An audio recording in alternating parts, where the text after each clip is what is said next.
नमस्कार दोस्तों, आपके अपने YouTube चैनल यूजीसी में आपका हार्दिक स्वागत है।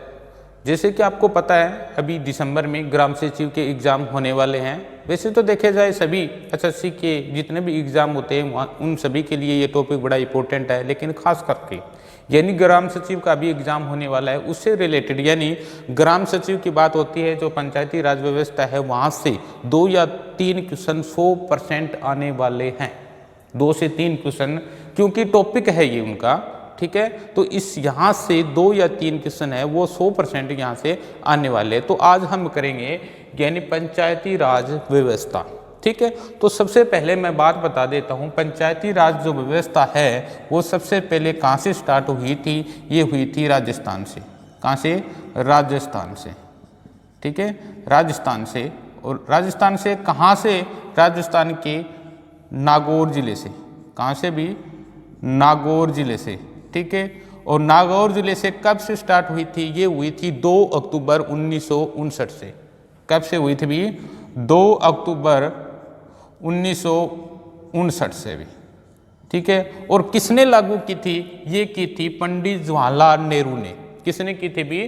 पंडित जवाहरलाल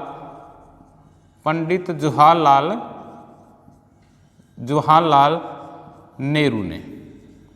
पंडित जवाहरलाल नेहरू ने, जो भारत के प्रथम प्रधानमंत्री थे। आज़ादी के बाद भारत के जो प्रथम प्रधानमंत्री थे वो कौन थे? पंडित जवाहरलाल नेहरू। उन्होंने पंचायती राज व्यवस्था की थी लागू। कब? राजस्थान में, ठीक है, राजस्थान में लागू की थी। सबसे पहले की बात आ जाए तो कहाँ की थी? राजस्थान में लागू की थी, ठीक है। और कब की थी? 2 अक्टूबर 1959 को। और कहाँ? राजस्थान के नागौर जिले में।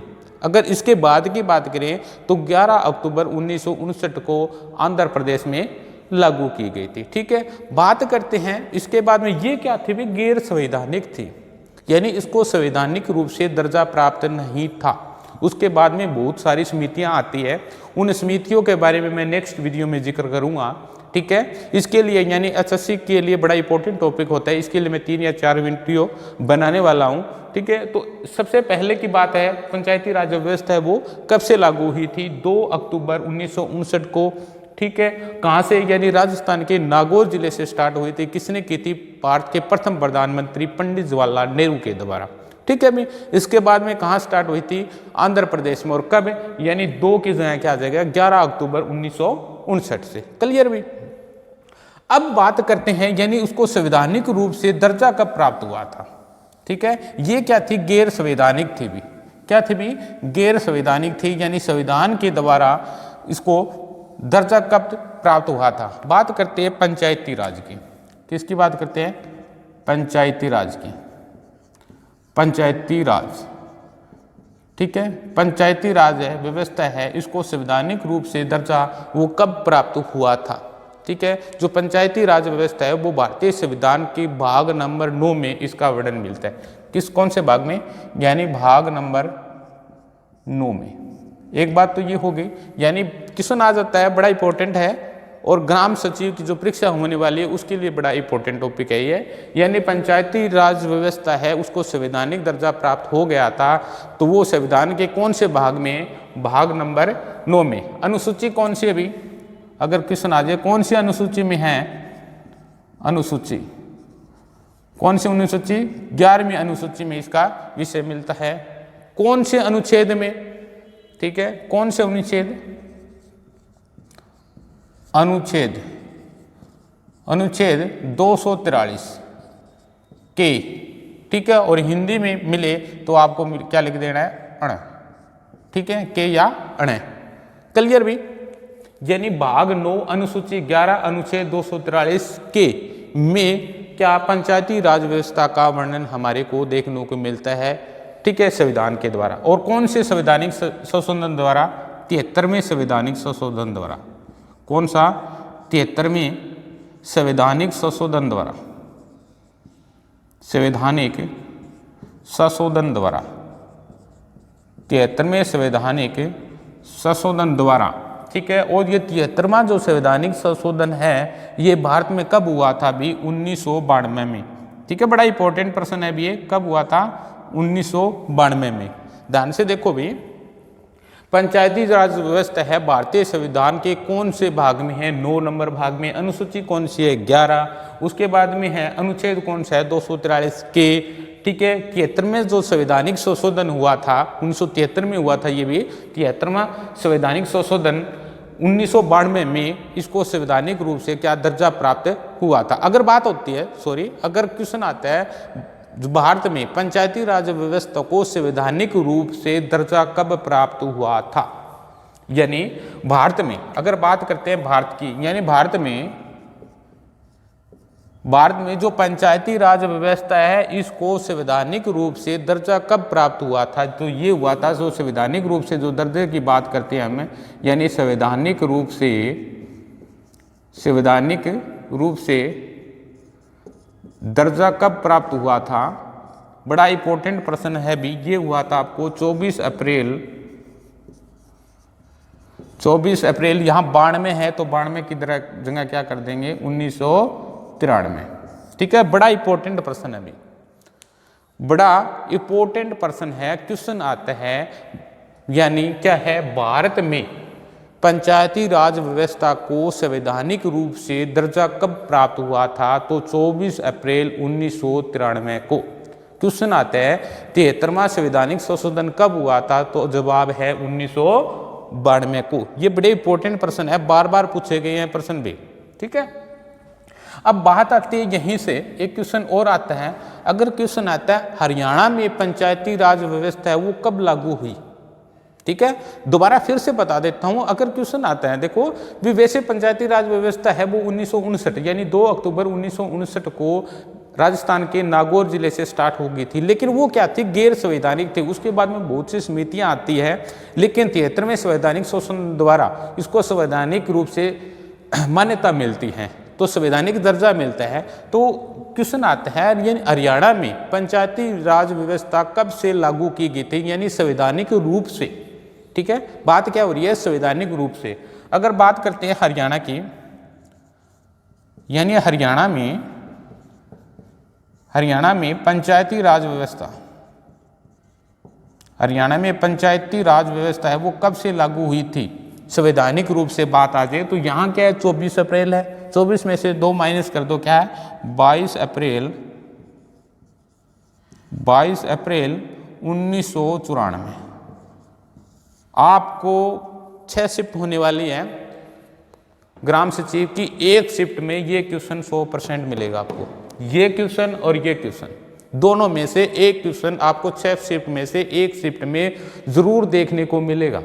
ठीक है, यानी हरियाणा में पंचायती राज व्यवस्था है वो कब से लागू हुई थी, 22 अप्रैल 1994 को, यानी 22 अप्रैल 1994 को हरियाणा में क्या पंचायती राज व्यवस्था है वो लागू कर दी गई थी। ठीक है भी, क्लियर। अब बात करते हैं जो पंचायती राज व्यवस्था है उसके कितने स्तर माने गए हैं, उसके 3 स्तर माने गए। अभी पंचायती राज व्यवस्था है उसके कितने स्तर माने गए हैं, 3 स्तर माने गए। पंचायती राज व्यवस्था है उसके कितने स्तर माने गए हैं, अभी 3 स्तर माने गए हैं। कितने, 3 स्तर। 3 स्तर कौन कौन से होते हैं, एक होता है ग्राम स्तर, कौन सा भी, ग्राम स्तर। एक होता है ब्लॉक स्तर, ब्लॉक स्तर या इसको खंड स्तर भी बोलते हैं, ब्लॉक स्तर या खंड स्तर। और एक क्या होता है भी, जिला स्तर। कौन सा होता है भी, जिला स्तर। ठीक है, दोबारा से देख लो, जो पंचायती राज व्यवस्था यानी पंचायती राज है उसको 3 स्तरों में विभाजित किया गया। कौन सा भी, ग्राम स्तर, ब्लॉक स्तर और जिला स्तर। दोबारा देख लो, ग्राम स्तर, ब्लॉक स्तर और जिला स्तर। ये क्या कही, ये 3 त्रिस्तरीय व्यवस्था की गई है हरियाणा में। ठीक है, और वैसे मैं बता देता हूं आपको, यानी जो पंचायती राज जो टॉपिक है वो राज्य सूची का विषय है। में कौन सा है, राज्य सूची का विषय है, यानी पंचायती राज से संबंधित जो भी कानून है वो राज्य सरकार बना सकती है। कौन से, किसका विषय है ये, राज्य सूची का विषय है। ठीक है भी, अब बात करते हैं 3 स्तर है, ठीक है, तीनों में क्या है, यानी ग्राम स्तर पर हम क्या बोलते हैं, ग्राम पंचायत बोलते हैं। ग्राम स्तर पर होती है उसको क्या बोलते हैं हम, ग्राम पंचायत बोलते हैं। ये आपको पता भी होगा, हमारे गांव में होती है, इसको क्या बोलते हैं, ग्राम पंचायत होती हैं। ब्लॉक या खंड स्तर पर होती है, इसको क्या बोलते हैं भी, पंचायत समिति बोलते हैं भी। क्या बोलते हैं इसको, पंचायत समिति। क्या बोलते हैं भी, पंचायत समिति इसको बोला जाता है। जिला स्तर पर होती है उसको क्या बोलते हैं भी, जिला परिषद। क्या बोलते हैं भी, जिला परिषद। जिले स्तर पर होती है उसको क्या बोला जाता है भी, जिला परिषद बोला जाता है। ठीक है भाई, अब बात होती है जो ग्राम पंचायत, पंचायत समिति और जिला परिषद। ठीक है, इनका जो ग्राम पंचायत है, ठीक है, ग्राम स्तर होती है, इसका एक मुख्य होता है जिसको क्या बोला जाता है भी, सरपंच। क्या बोला जाता है, सरपंच। ठीक है भी, यहां क्या बोल देते हैं हम, चेयरमैन। क्या बोलते हैं, चेयरमैन या मुख्य बोल सकते हैं हम। ठीक है, चेयरमैन या वाइस चेयरमैन या मुख्य, ठीक है, या अध्यक्ष या उपाध्यक्ष। ठीक है, इसमें अध्यक्ष बोल देते हैं हम, चेयरमैन बोल लो, ठीक है, अध्यक्ष। यहां जिला परिषद में क्या होता है, जिसको पार्षद बोल लो या अध्यक्ष बोल लो, एक ही बात है भाई। ठीक है, इसका भी इनके जो मेंबर होते हैं, इनका भी क्या है कि अध्यक्ष होता है, एक उपाध्यक्ष होता है। ठीक है, इसके नीचे क्या होता है, पंच होते हैं। क्या होते हैं, पंच होते हैं।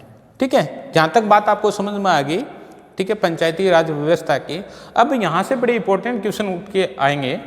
एक तो क्या आता है 1973, यानी 1973 की बात करते हैं। 1973 में 73वां संवैधानिक संशोधन हुआ था। उसमें एक बात बोली गई थी, क्या बात बोली गई थी, यानी कम से कम, यानी बात करते हैं यहाँ पे पंच और सरपंच, यानी पंच एक गांव में, यानी जनसंख्या के आधार पर होता है वैसे तो। उससे पहले मैं बात बता देता हूँ भी, जो पंचायती राज है, यानी कहाँ पे ग्राम पंचायत होगी, जनसंख्या के आधार पे होता है ये। यानी जिस गांव की जनसंख्या 500 हो, उस गांव में पंचायती राज यानी ग्राम पंचायत की व्यवस्था कर सकते हैं। ठीक है, ध्यान से सुनो। यानी 1973, यानी 73वां संवैधानिक हुआ था, उसमें ये बात बोली गई है, जिस गांव की जनसंख्या क्या हो, 500 हो, वहां पर ग्राम पंचायत की व्यवस्था हमें कर सकते हैं। अब मैं बात करता हूं, यहाँ पे एक एग्जाम्पल देके समझाता हूं आपको। जैसे ये गांव है ए, ये गांव क्या है, इसके साथ लगता है क्या है बी, और इसी के साथ लगता है ये क्या है सी। ये तीन गांव है, मान लो ए, बी और सी, तीन नाम से गांव है। इस गांव की जनसंख्या क्या है भी, 700 है। ठीक है, इस गांव की जनसंख्या क्या है, 300 है, और इस गांव की जनसंख्या क्या है, 400 है। तो अब क्या है, ये दोनों गांव है ना, सी और बी, ये पंचायत यानी ग्राम पंचायत की व्यवस्था नहीं कर सकते। क्यों नहीं कर सकते, कि इनकी जनसंख्या क्या कम है, 500 से कम है। तो अब ये किसके अंडर में आ जाएगी, इसके अंडर में आ जाएगी। मान लो कुछ सालों के बाद में इनकी जनसंख्या क्या हो जाती है, दोनों की, मान लो इसकी क्या हो जाती है, 800 हो जाती है, इसकी क्या हो जाती है, 700 हो जाती है, यानी 500 से ऊपर हो गई। तो अब कि ये अलग से अपने ग्राम पंचायत की व्यवस्था कर सकते हैं। अगर ये इनके साथ ही लगे रहना चाहिए तो कोई प्रॉब्लम नहीं है, लेकिन अलग से व्यवस्था कर सकते हैं। ठीक है भी, तो ये कम से कम कितनी होनी चाहिए, जो जनसंख्या वो 500 होनी चाहिए। अब बात करते हैं ये पंच कितने होने चाहिए, कम से कम 6 और अधिक से अधिक कितने, 20। यानी एक ग्राम पंचायत में कम से कम कितने, 6 पंच होने चाहिए। ठीक है, जिसे वार्ड मेंबर बोलते हैं हम, देसी भाषा में आपको समझा देता हूँ आपको, जिसको हम गांव में वार्ड मेंबर बोलते हैं। ठीक है, तो कम से कम कितने होने चाहिए, 6, और ज़्यादा से ज़्यादा कितने होने चाहिए, 20। ठीक है, इसी तरह यहाँ की बात करें, यहाँ भी ब्लॉक मेंबर बोलते हैं इसे गांव में, यानी 2-3 गांव में अलग अलग होता है, यानी जनसंख्या के आधार पर ये होते हैं भी। तो यहाँ ब्लॉक मेंबर होते हैं। तो ब्लॉक मेंबर है, यानी जो खंड है, एक खंड में कम से कम कितने होते हैं ब्लॉक मेंबर, 10। ठीक है, और ज़्यादा से ज़्यादा कितने हो सकते हैं, 20। यही इस तरह की बात है जिला स्तर पर, यानी जिला परिषद के जो इलेक्शन होते हैं उसमें क्या है, कम से कम कितने, 10, और अधिक से अधिक कितने, 20। ध्यान से देख लो, यहाँ पे क्या 6 से 20, यानी कम से कम 6 और से ज़्यादा 20, यानी 20 व्यक्तियों पर, यानी 20 पंचों पर एक सरपंच हो सकता है। अगर 20 से ज़्यादा होना तो अलग से सरपंच बनाना पड़ता है, जैसे बड़े गांव हो। नेक्स्ट वीडियो हम करेंगे ठीक है, कौन सा गांव बड़ा है, वहां पे कितने हैं, ये सब कुछ करेंगे। तो यहां तक आपको बात समझ में आ गई, ठीक है। अब बात करते हैं हम, यानी जो ये सरपंच है, ये सरपंच है, इलेक्शन जीत जाता है, इसको शपथ कौन दिलाता है, शपथ कौन दिलाता है? सभी के मन में एक ही क्वेश्चन होगा, ठीक है, सीएम के द्वारा। नहीं, सीएम के द्वारा नहीं दिलाई जाती, ठीक है। सीएम के लिए एक समारोह का आयोजन किया जाता है, वहां पर बुलाया जाता है, लेकिन शपथ किसके द्वारा दिलाई जाती है? क्वेश्चन आता है तो अगर आपको हिंदी में मिले कौन, पीठासीन अधिकारी, पीठासीन अधिकारी के द्वारा, या फिर आपको मिले बीडीपीओ के द्वारा, बीडीपीओ के द्वारा दिलाई जाती है। यहाँ अगर बात करें, यहाँ पे जो चेयरमैन होता है, यहाँ पे जो होता है, उसके लिए कौन दिलाता है अभी? एमडी। यहाँ पे कौन दिलाता है अभी? एमडी इनको क्या है? शपथ दिलाता है, ठीक है भी।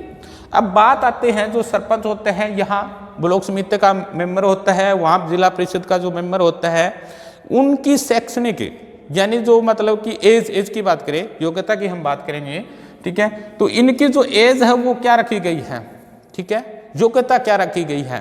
तो इनकी जो एज है वो क्या रखी गई है? 21 वर्ष, यानी इसी में भी 21 वर्ष, और इसी में भी 21 वर्ष, और इसी में 21 वर्ष। वो तो आपको पता ही है, वह भारत का नागरिक हो, पागल व दिवालिया ना हो, ठीक है।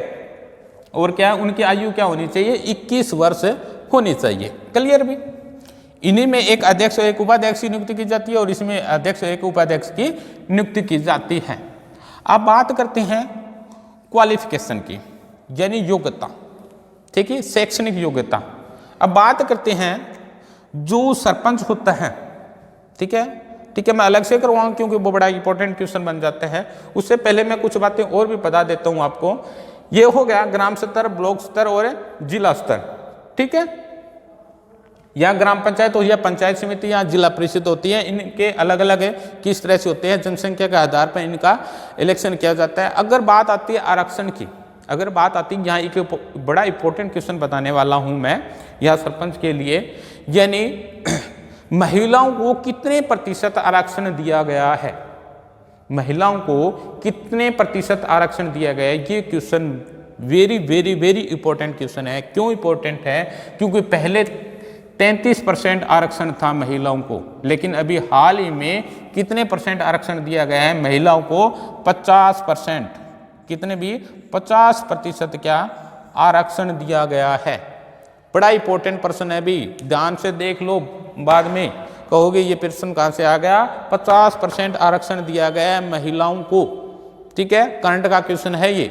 अगर बात करते हैं सरपंच को क्या हम हटा सकते हैं, ठीक है, हाँ या ना में आंसर आ जाए, हटा सकते हैं, इसमें कोई शक नहीं है। ये अभी भी एक्ट पास हुआ है जिसमें क्या सरपंच को हम हटा सकते हैं, ठीक है। अब एक क्वेश्चन आते हैं, सरपंच को कितने समय बाद हम हटा सकते हैं? ये तो है नहीं भी जैसे सरपंच बना उसी टाइम हम हटा देंगे, नहीं, सरपंच को 1 वर्ष के बाद हम हटा सकते हैं।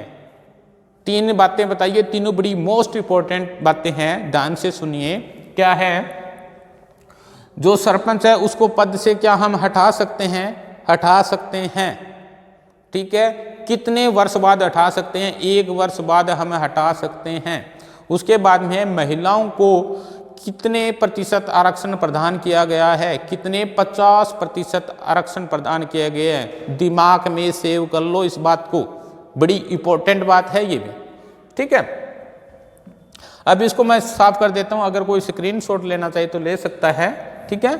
इसके बाद की बात करते हैं हम, जो पंचायती राज है, यहाँ से एक इंपॉर्टेंट क्वेश्चन और बनता है, यानी जो सरपंच है उसके लिए शैक्षणिक योग्यता क्या रखी गई है?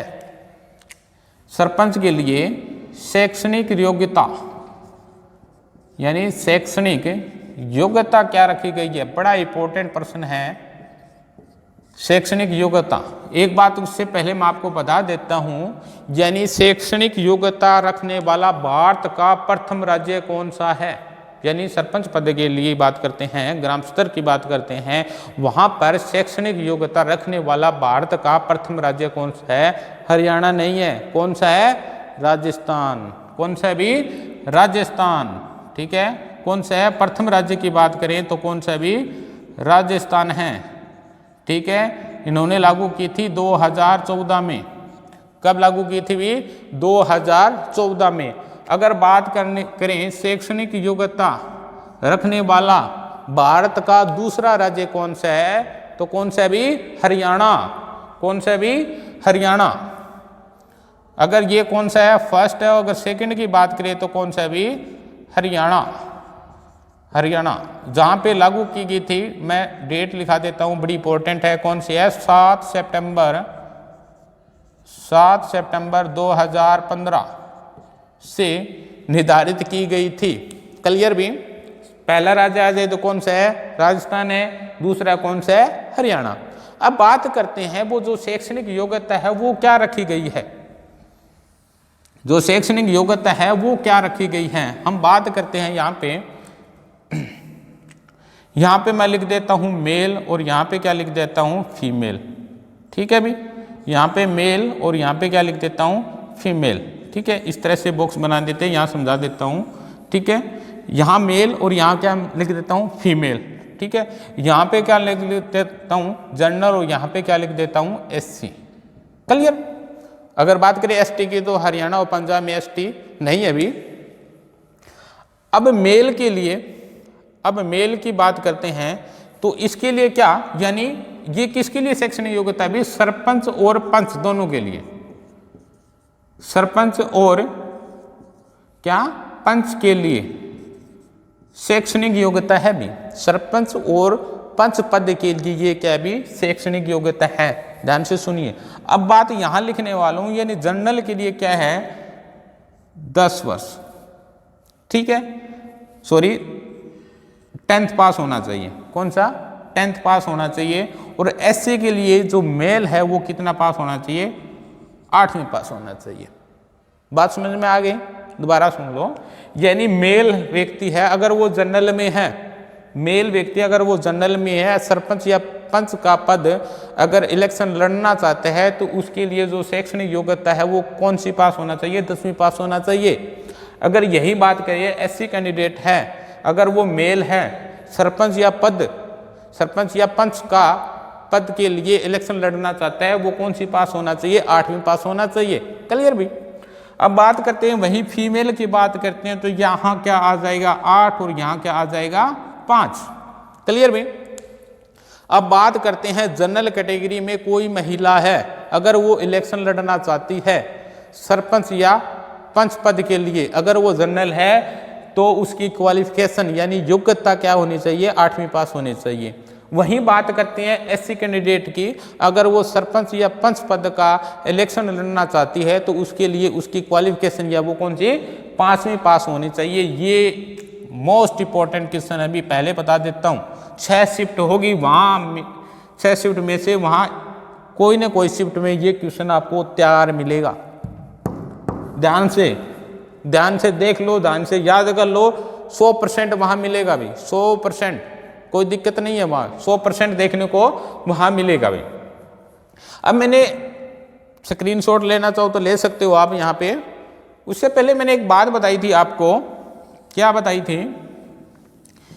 कि 1973 में, यानी 1973 में 73वां संवैधानिक संशोधन हुआ था। वहाँ क्या बात बोली गई थी कि 500, यानी जिस गांव की जनसंख्या क्या हो? 500 हो, जिस गांव की जनसंख्या 500 हो वो क्या ग्राम पंचायत की व्यवस्था कर सकता है। और ये किसका विषय है? राज्य सूची का विषय है। इसमें जो भी नियम बनाए जाते हैं वो राज्य सरकार के द्वारा बनाए जाते हैं। यानी 3 सूची होती है भी, संघ सूची, राज्य सूची और संवर्ती सूची। तो राज्य सूची में जो कानून बनाने का अधिकार है वो किसका है? भी राज्य सरकार का है। ठीक है भाई? अब बात करते हैं 500 है। ठीक है, अब बात करते हैं हरियाणा में टोटल अगर गांव की बात करें 2011 की जनगणना के अनुसार, यानी 2011 की जनगणना के अनुसार बात करें तो कितने हैं? 6841। कितने भी गांव, टोटल गांव की बात करें तो 6841 है। कितने गांव है ये 2011 की जनगणना के अनुसार। अब अगर मैं बात करूं पंचायत यानी ग्राम पंचायत कितनी है, अगर बात करूं ग्राम पंचायत कितनी है 2011 की जनगणना के अनुसार, अगर मैं ग्राम पंचायत की बात करूं तो 6212 212 है क्या, ग्राम पंचायत। तो यहां से आप बात समझ गए होंगे, यानी गांव कितने 6841 और ग्राम पंचायत कितनी है 6212। तो ये कम क्यों है कि कुछ एक गांव ऐसे भी है जिनकी जनसंख्या क्या है 500 से कम है। कुछ ऐसे भी गांव होंगे जिनकी जनसंख्या 500 से ज़्यादा है, लेकिन उन्होंने पंचायती राज जो व्यवस्था है ग्राम पंचायत व्यवस्था करने के लिए नहीं बोला। अगर वो बोल देते तो अलग से ग्राम पंचायत की व्यवस्था कर दी जाती, अगर जिसकी जनसंख्या क्या हो 500 से अधिक हो। और कम से कम पंच कितने होने चाहिए 6 और अधिक से अधिक कितने 20। अगर 20 से ज़्यादा अगर पंच बनते हैं तो उसके लिए अलग से सरपंच की व्यवस्था की जाती है। ठीक है। मैं अगर बात करें हम करंट की, तो करंट में हरियाणा में कितने गांव है तो 7356। अगर वर्तमान की बात करें हरियाणा में कितने गांव है तो 7356 गांव है भी हरियाणा में। ठीक है, तो आज के लिए इतना ही। ठीक है, आशा करता हूँ, उम्मीद करता हूँ आपको बहुत ज़्यादा अच्छा लगा होगा, अच्छी वीडियो लगी होगी। ठीक है, अगर कोई कमी लगे आपको, अगर कुछ समझ में ना आए तो कमेंट बॉक्स में